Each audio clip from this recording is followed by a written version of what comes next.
What's up everyone, welcome to this video.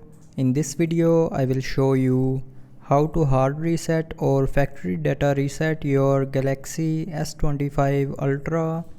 So before starting the video, don't forget to subscribe the channel and also press the bell icon. So first of all, open settings. Now in settings, scroll down and here tap on general management. Now in general management, scroll down and tap on reset, and then scroll down to the end and here tap on factory data reset. Now again scroll down to the end and here tap on this reset option again. So when you will tap on reset option here, it will hard reset your phone and everything will be deleted from your mobile.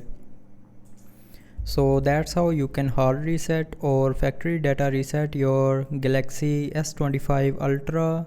So I hope you liked the video. Thanks for watching.